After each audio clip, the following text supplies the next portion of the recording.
Cek, cek. Oke, ini saudara. Jadi ketika di mana-mana tak selalu Kristen yang ditanya, kenapa demikian? Karena isi kitab kalian itu bertentangan dengan iman kalian. Maka dimanapun kita akan mencari tahu, kok kenapa ini ada kitab yang bertentangan dengan yang empunya kitab. Kan gitu poinnya. Ada Tuhan yang bertentangan dengan hambanya sendiri. Itu makanya saudara dan iman saudara selalu menjadi bahan pembicaraan. Kalau kami Islam, Al-Quran, Allah, Rasulullah Muhammad SAW itu satu paket.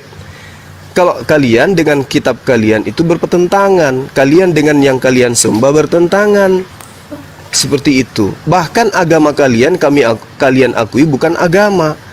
Ini yang menjadi materi-materi dimanapun berada, karena ada yang aneh di situ. Ada ketidaksinkronan antara agama Anda, Tuhan Anda, kitab Anda, dan seterusnya. Maka kita selalu ingin mengetahui itu. Seperti itu, Bang Ronald. Siap. Karena jujur ya, Bang ya. Saya pernah bertanya sama guru karena saya nggak mengerti, Bang. Jujur itu aja. Makanya wajar kalian bertanya terus. Oh enggak. Bukan kami tidak ngerti. Contoh yang barusan saudara dengarkan. Yesus itu adalah manusia, disalibkan, bangkit menjadi Tuhan. Roma 14:9. Kan lucu itu kan? Unik kan? Ada manusia hidup, begitu dia mati, bangkit pada hari ketiga, lalu kemudian dijadikan menjadi Tuhan sesuai dengan datanya.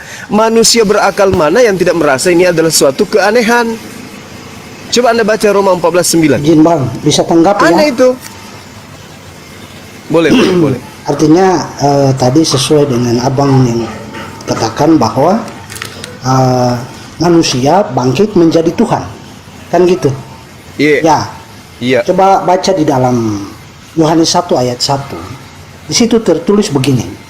Pada mulanya adalah firman. Firman itu bersama-sama dengan Bapa, dan firman itu adalah Bapa. Itu poin pertama untuk menjawab ya. Kedua, Yohanes 1 ayat 3. Segala sesuatu diciptakan oleh Dia, dan tanpa Dia tidak ada sesuatu pun yang telah jadi dari segala yang telah dijadikan. Yohanes 1 ayat 10 dikatakan, Dia telah ada di dalam dunia, dan dunia dijadikan olehnya, namun dunia tidak mengenalnya. Itu poin pertama, bahwa bagaimana aslinya atau asalnya sang firman itu. Bukankah di dalam Yohanes 1 ayat 1 telah dijelaskan bahwa pada mulanya adalah firman, firman itu bersama-sama dengan Bapa. Firman itu dia nusul ke dalam dunia menjadi manusia sesuai dengan apa yang telah dikabarkan pada masa pra-Kristen. Nah, sehingga ketika dia, karena dia ilahi, mujizat-mujizat yang dia lakukan selama masa karya 3 tahun, di tahun 30 sampai tahun 33 itu, mujizatnya itu sungguh luar biasa. Tidak ada seorang pun yang bisa menghentikan mengendalikan alam, memerintahkan kedahsyatan alam ketika dia berjalan di atas air. Nah, sehingga ketika dia mati di dalam waktu 3 hari adalah penggenapan nubuat Yunus. Yunus di dalam perut ikan selama 3 hari. Maka Yesus Kristus adalah Tuhan itu di dalam perut bumi selama 3 hari. Dan setelah dia bangkit, tubuhnya itu tidak binasa, rohnya itu tidak mati, karena dia ilahi. Setelah bangkit, dia kembali ke dalam keilahiannya. Di dalam sebelum dia terangkat ke sorga, di hadapan 500 pasang mata, dia mengatakan segala Bapa telah menyerahkan segala sesuatu baik yang ada di bumi maupun di sorga ke dalam tangannya. Aku berkuasa atas langit dan bumi. Jadi itu mungkin tanggapan saya bahwa tadi yang Bang Suma katakan manusia bisa dijadikan Tuhan. Manusia tidak bisa jadi Tuhan, tetapi Tuhanlah yang menjadi manusia dan dia kembali ke dalam keilahiannya sesuai dengan ayat yang sudah saya sampaikan tadi. Mungkin itu tanggapan saya, Bang. Oke, baik. Boleh tidak, ini pertanyaannya, boleh tidak dalilnya seperti ini? Pada mulanya adalah Bapa. Bapa itu bersama-sama dengan firman, dan Bapa itu adalah firman, dan Bapa itu telah menjadi seperti itu. Ayat tidak bisa dibolak-balikan. Apa yang tertulis, Alkitab berkata, apa yang tertulis tetap tertulis. Firman Tuhan adalah ya dan amin. Di sini bicara pada mulanya ada firman, adalah firman. Oke. Ya. Pada mulanya adalah firman. Berarti tidak bisa. Oke. Berarti tidak. Oke. Berarti tidak bisa pada mulanya adalah Bapa. Tidak bisa. Artinya bahwa itu firmannya seperti begitu. Kita tidak bisa membolak-balikan. Sudah terjawab berarti ya. Berarti Yesus ini pada mulanya Bapa atau pada mulanya firman? Pada mulanya adalah firman. Lalu bagaimana keberadaan firman ini? Enggak. Firman ini dia lahir dari Bapa itu. Oke.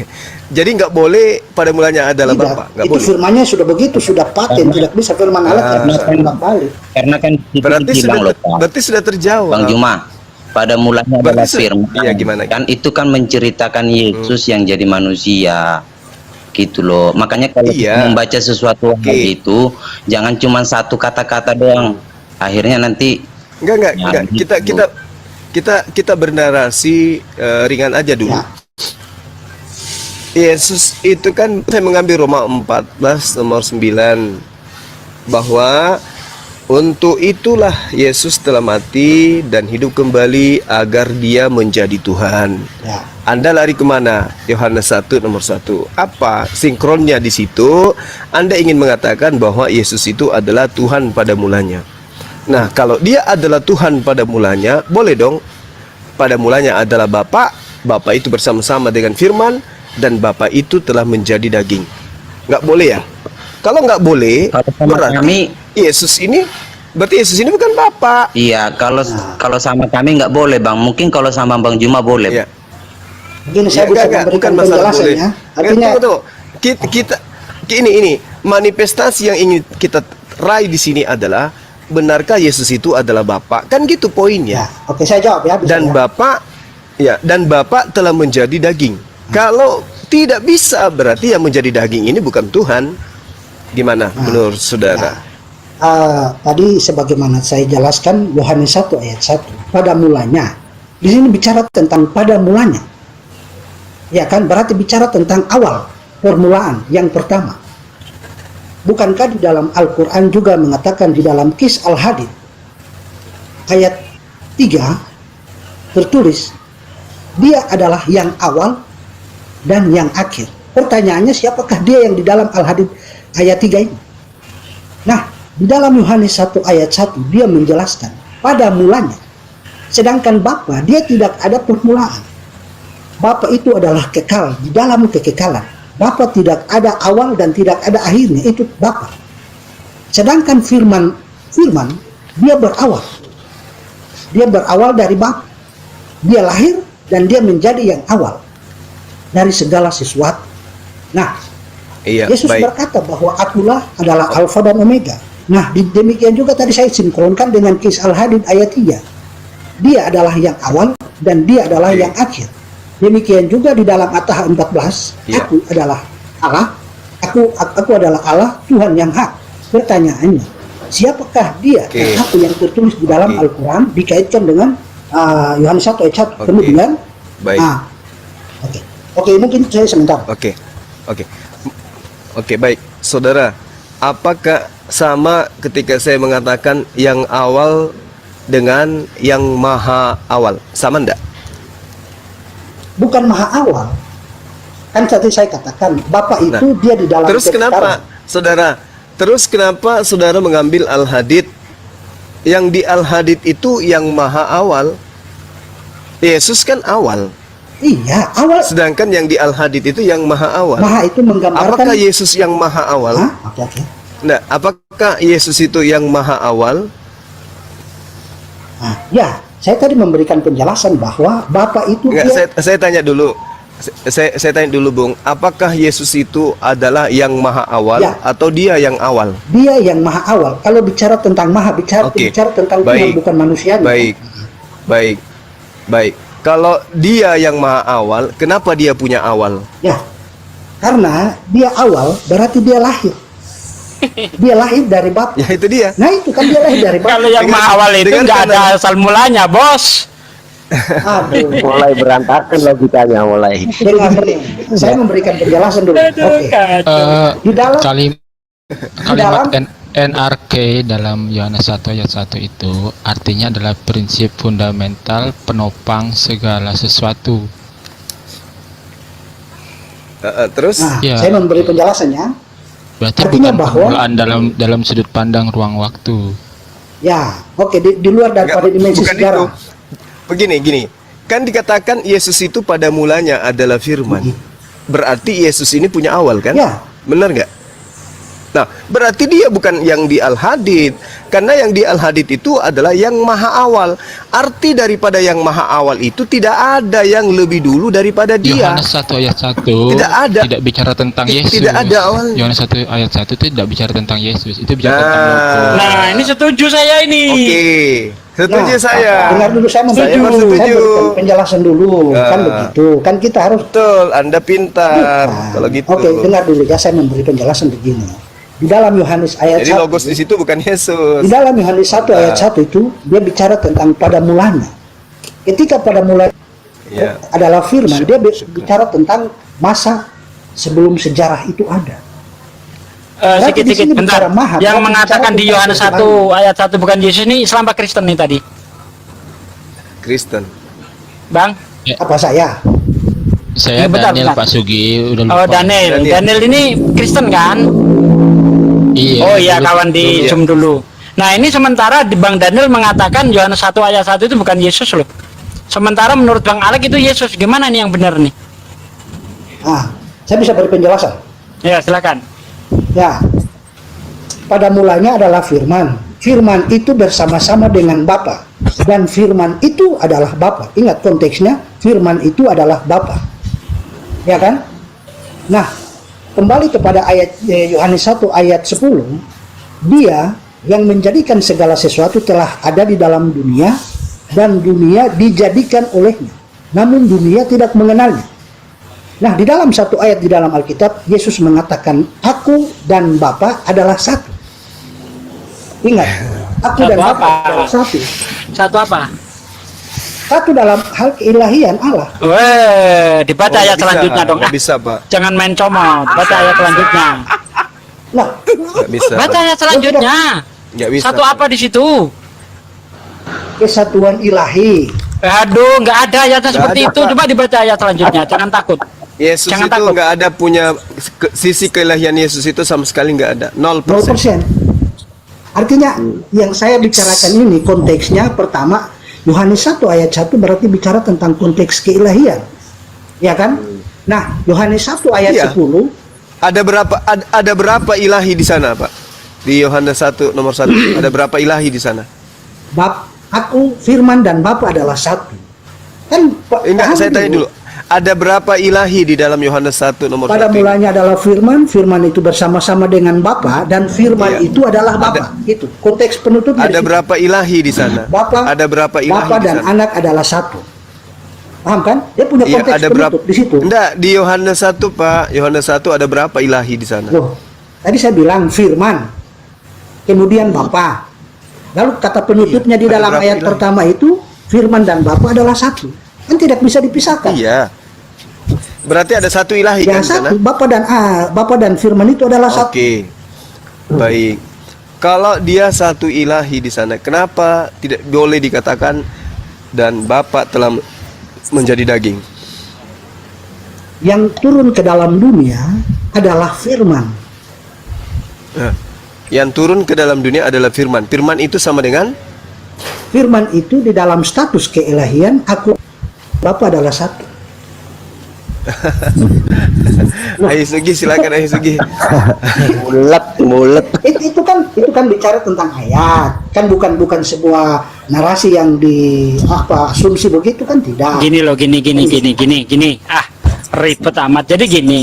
Di dalam Yohanes 1 ayat 1, ketika firman masih bersama-sama, itulah Tuhan. Ya, karena firman itu adalah sifat Tuhan.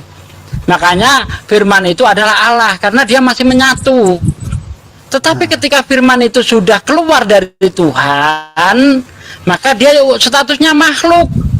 Karena Tuhan menciptakan segala sesuatu dengan berfirman. Nah, kalau bisa kita ganti firman itu adalah kata-kata. Kata-kata itu telah menjadi daging. Firman itu dalam bahasa Syria, Syria ya, itu artinya ketetapan. Ya, artinya ketetapan itu sudah menjadi daging. Tuhan menetapkan, gitu loh. Perawan Maria itu melahirkan seorang anak tanpa melalui hubungan biologis.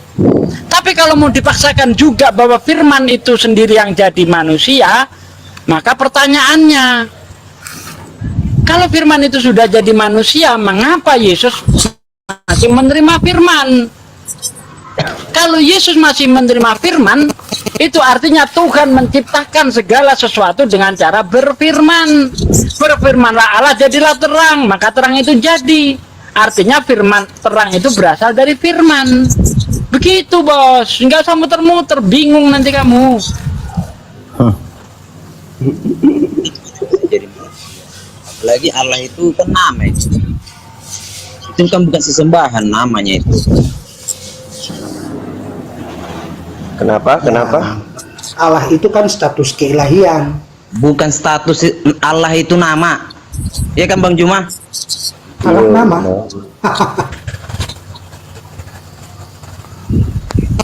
Menurut Kristen Arab, sebagaimana yang tertulis di dalam kamus mereka, ya, kamus Bible Al-Muqaddas, itu Allah itu nama. Ini orang Kristen Arab sendiri menyebut Allah itu nama. Allah itu ismu al-zat. Bukan, kalau yang Al-Kitab Al-Muqaddas itu Allah haza ismu al-ilah. Iya. Itu Bang Alex. Allah itu nama dari Tuhan. Itu yang tertulis di dalam kamus Bible Al-Muqaddas itu, Alkitab Al-Muqaddas. Kalau yang di kamus Al-Munjid wal Lughah wal Alam tertulis Allah ismu zat al-wajib al-wujud. Nah, itu orang Kristen Arab. Al-wujud. Iyalah Kristen Arab lah. Asal-asal bilang-bilang aja lah, nggak apa-apa. Loh, kok asal bilang? Memang datanya ada, gimana sih?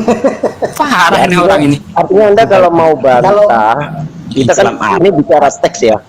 Ketika Anda mau bantah sebuah terminologi atau sebuah definisi kata, ya dasar pijakannya ya karya leksikografi, yaitu kamus. Nah, Pak Desugi udah ngasih dua pijakan karya leksikografi. Anda bisa nggak bantah pakai karya leksikografi lain yang membantah statement Pak Desugi? Silakan. Bahwa Allah itu bukan nama. Tunjuk di mana? Silakan tunjuk. Kita pakai data lah. Saya menjawab dengan dalil ya. Karya leksikografi, bos. Coba kamu lihat di KBBI aja deh. KBBI Allah itu nama atau jabatan sih? Coba lihat KBBI. Karena gini Bang, kalau bagi kami Allah itu bukan nama, jadi nggak perlu pakai data. Ya itu kalau dapat dari mana? Dapat dari mana? Allah itu bukan nama, itu dapat dari mana?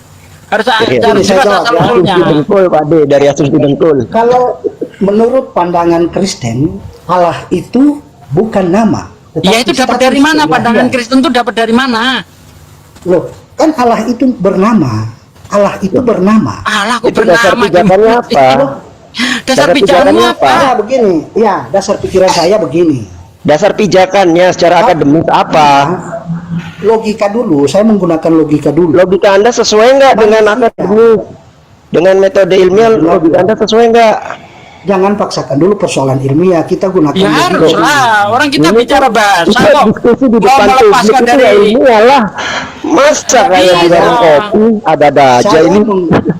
saya menggunakan logika, nanti diperkuat dengan dasar ayat supaya itu ada jelasnya. bicara bahasa bukan bicara ayat.